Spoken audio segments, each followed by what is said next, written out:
This is my installation guide for the Hyper 212 Black. In the box itself, we get this little accessories package, which we're going to put off to the side now, but let's get into the meat of it, the cooler. It's got 4 heat pipes, a pretty large fin stack, and it also comes with a 120mm RGB fan. Now, let's get into the accessories pack. Since I'm a video editing wizard, this should be pretty easy. See what I mean?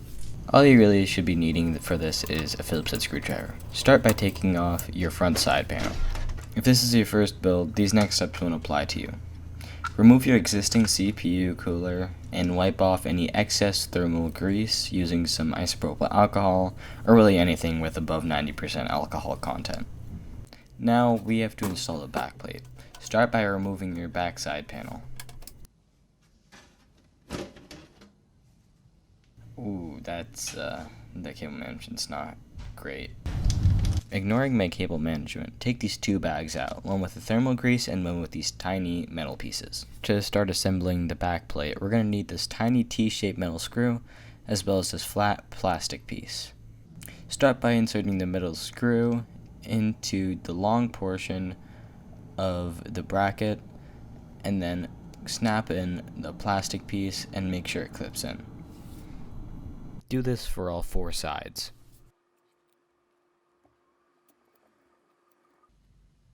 This is what the finished bracket should look like. Now let's put it on the back of the motherboard tray. Line up the screws with the holes on the back of the motherboard tray. You might have to wiggle them around as I did in order for it to fit. Now take these standoffs and while holding the back plate to make sure it doesn't fall off, screw them in just finger tight. Do this for all 4 standoffs.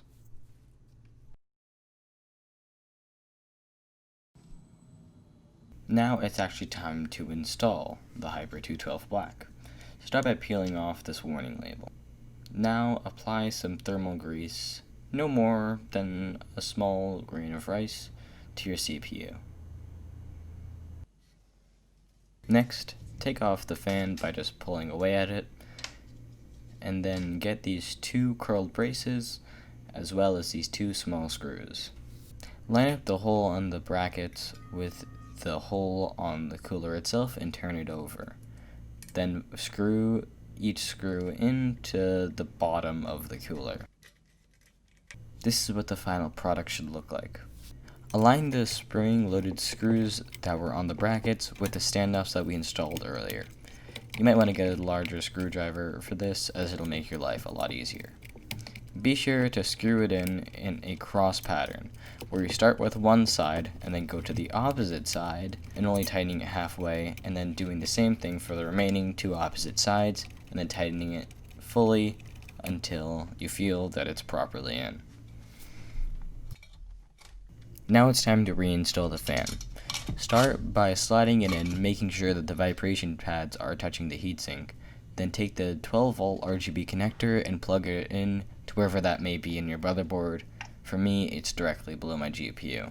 Next, you might find that your CPU fan connector is a little long, so tie a little knot in it and plug it in to wherever your CPU fan header is, which for me is right above the cooler itself. Now it's time to turn it on and do some testing. These idle temps are pretty fantastic. We're staying at around 27 to 28 C, where my previous Arctic Alpine 11, which is basically just a larger stock cooler, would stay at around 37 to 38 C. Now let's do a quick Cinebench R20 run. Looking at the numbers over here, we only get to around 50 to 51 Celsius. The Alpine 11 would be getting up to around the high 60s pretty easily at this point. In conclusion, the Cooler Master Hyper 212 Black RGB is an incredible value for the price, just $45 MSRP, or if you were lucky enough to get it on Black Friday or Cyber Monday like I did, only around $35. Right before I end this video, I just want to say one more thing about the Cooler Master Hyper 212 Black.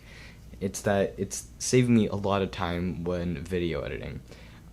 Even though I don't have like the most powerful CPU, it's only an i5-8400, it does output a fair amount of heat when I'm like scrolling through my timeline and editing videos and such. Like right now I'm going through it and it's only around the high 30s to low 40s when going to 1080p 60 MP4 video, which isn't the greatest format to be shooting in because it's really large and uncompressed.